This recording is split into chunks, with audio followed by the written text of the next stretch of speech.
Fans go crazy over exciting pass plays. This video will show and tell who had the 5 best receiving years in the 1970s. 2 Raiders and 2 Eagles are on this hip list. Stick around to the end to find out who the surprise is at number 1. You'll never guess. Before I start the countdown, here's a little preview.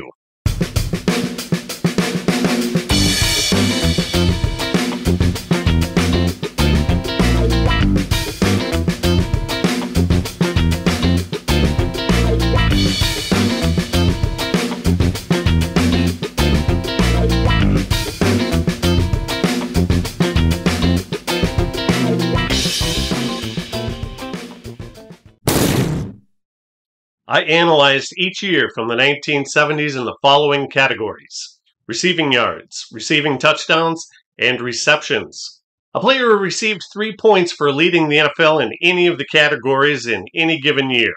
2 points were assigned if a player finished second, and 1 point if they finished third. So the maximum total in any given year is 9. 1 player finished with 7 points, and 4 other players finished with 6 points. Let's get after it.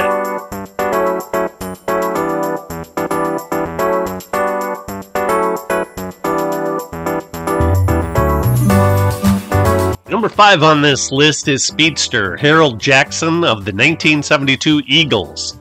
He led the NFL in receiving yards, which earned him 3 points, and was number 1 with 62 catches for another 3 points. What makes his year so special is that he received passes from 2 quarterbacks who each started 7 games. Number 14, Pete Lisk, was playing the last year of his 5-year career, and number 6, John Reeves, was a rookie who would only start 10 more games over the following 8 years. Together they tossed 10 touchdowns and 20 interceptions. These quarterbacks weren't anything special.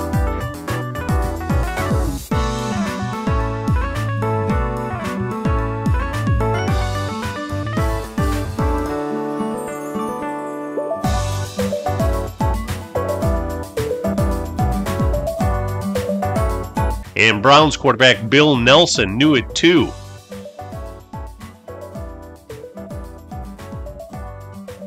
Philadelphia Eagles head coach Ed Hyatt guided the Eagles to a 2-win, 11-loss, 1-tie record, and he was canned at the end of the year. Harold Jackson was traded at the end of the year to the team that drafted him in the 12th round of the 1968 draft, the Rams. He went to LA with running back Tony Baker and the Eagles' 1974 first-round draft choice, who ended up being Heisman Trophy winning running back John Cappelletti, and 1975 first and third-round picks, who ended up being tackle Dennis Hara and tight end Dan Nugent, who was traded for a third-round pick from Washington, who ended up being tackle Irv Pankey, for quarterback Roman Gabriel, who was 33 years old. The Eagles were fleeced by the Rams in this trade. Number 4. Same team, different year. Harold Carmichael, 1973. At 6 foot 8 inches, 225 pounds, Carmichael was a huge target and posed matchup nightmares. With Harold Jackson out of town, third-year wide receiver Harold Carmichael lit it up. Like Jackson, he also led the NFL in receptions and receiving yards. He's ranked higher than Jackson because he had more yardage and catches.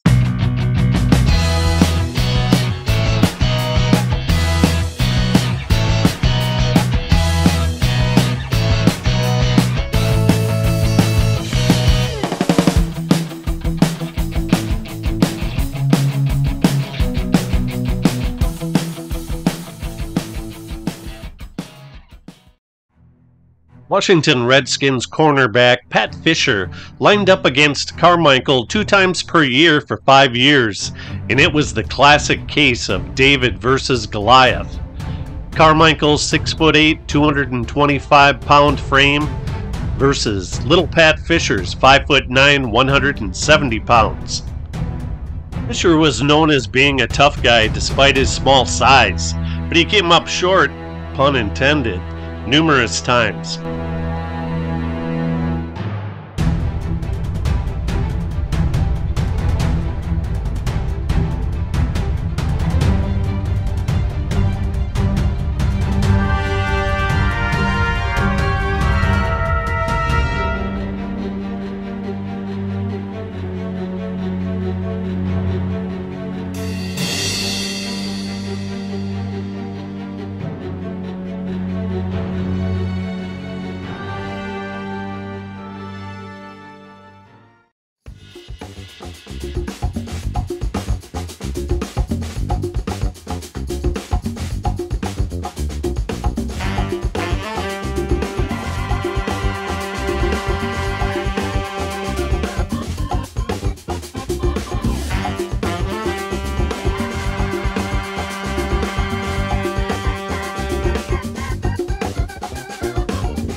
Third on this list is Freddie B. Fred Biletnikoff, who is ranked higher than Carmichael because he finished in the top 3 in all 3 categories. In 1971, he was first in receptions, second in touchdown, and third in yards.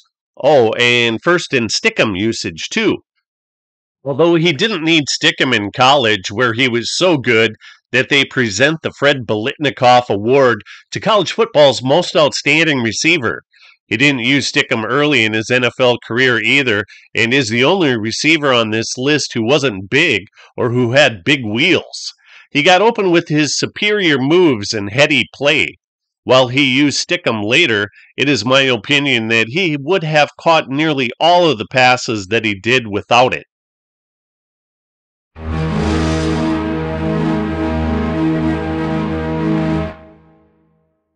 In 1971, Fred caught most of his passes from two-time AFL Player of the Year award winner Darryl LaMonica, but he also caught some from 44-year-old George Blanda and 26-year-old left-hander Ken Stabler. Each quarterback had their own throwing characteristics which can affect timing, so the fact that Fred was able to put up such strong numbers is a testament to his professionalism and athleticism.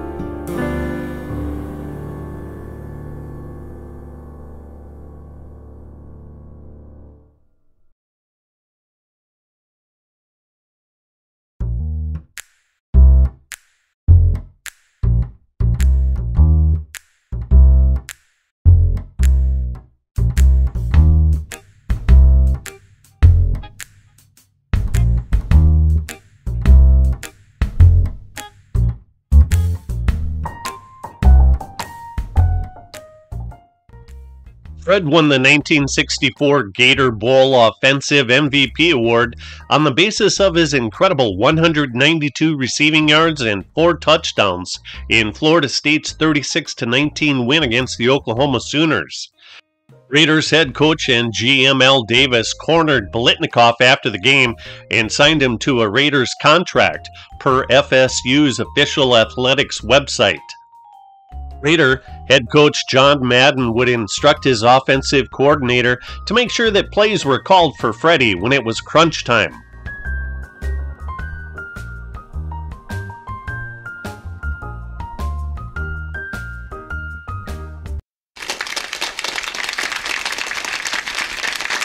Cliff Branch's terrific 1974 year lands him number 2 on this list, as he led the NFL with 13 touchdowns and 1,092 receiving yards. Even though he's tied with Biletnikoff in points with 6, the fact that he led the NFL in 2 categories as opposed to Fred's 1 vaults him ahead of Fred. Branch was a speed burner. In the 1972 NCAA semifinal championships, he set a meet record of 10.0 seconds in the 100 meters, and he also posted a personal best time of 20.5 seconds in the 200 meters 1 year earlier.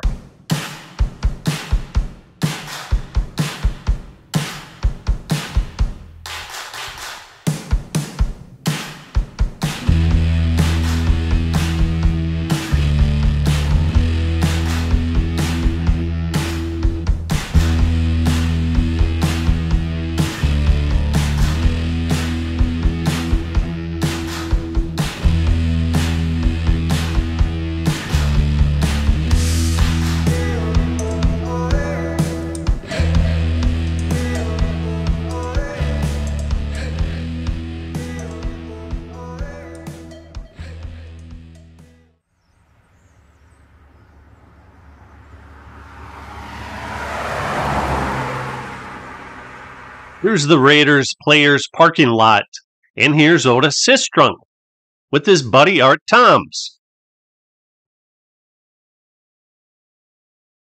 Otis, do you know where Cliff Branch's car is? Try the racetrack, man.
In Week 9, Cliff Branch had a normal day in the office.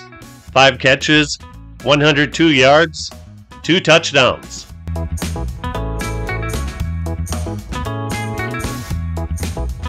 In Week 10, he torched the Chargers for 125 yards on 7 catches and a couple more touchdowns.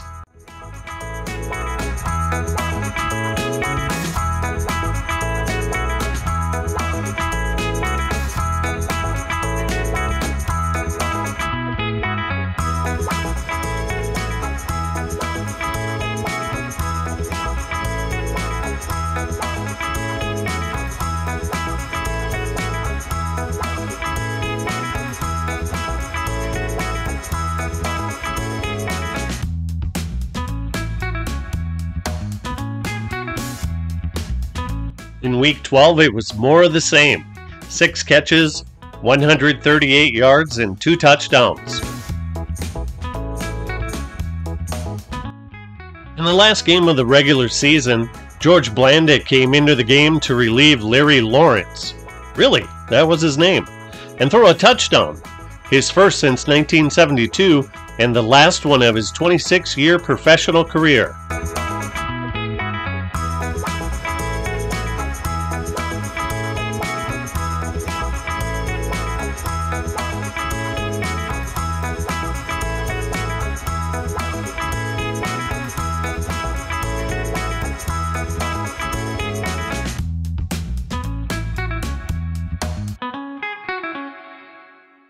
One of the marks of a great receiver is, how good is he in bad weather? John Madden was wondering that about Branch in Week 8. He shouldn't have fretted, because Branch came up big again, with 5 catches, good for 108 yards and 2 touchdowns.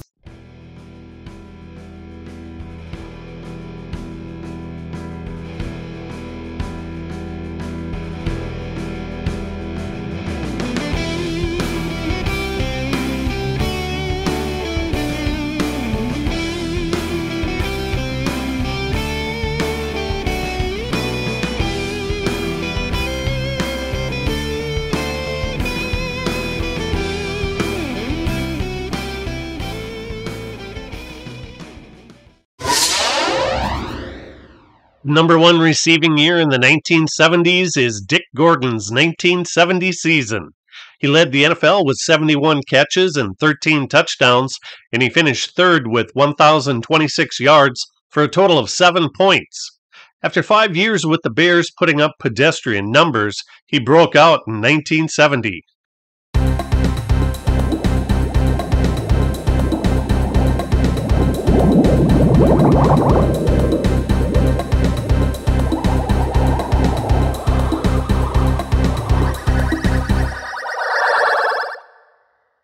Fans and cheerleaders alike loved the Bears' exciting pass catcher, especially since the Bears couldn't run the ball effectively in 1970.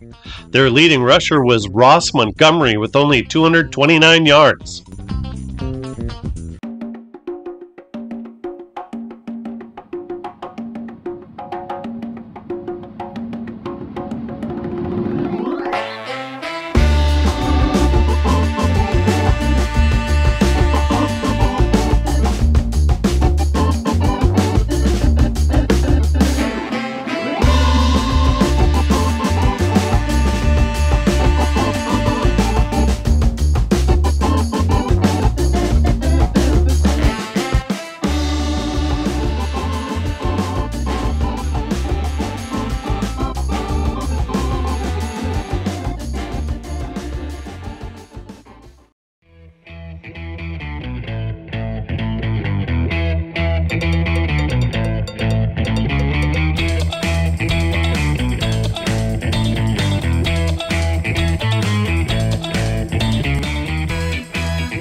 Dick Gordon was pretty much the entire Bears offense in 1970, as he caught 34% of the team's passes, accounted for 42% of the receiving yardage, and 62% of the receiving touchdowns. He made the Pro Bowl, along with first-team All-Pro designation. The Bears won 6 games and lost 8 in 1970. What would their record have been without him?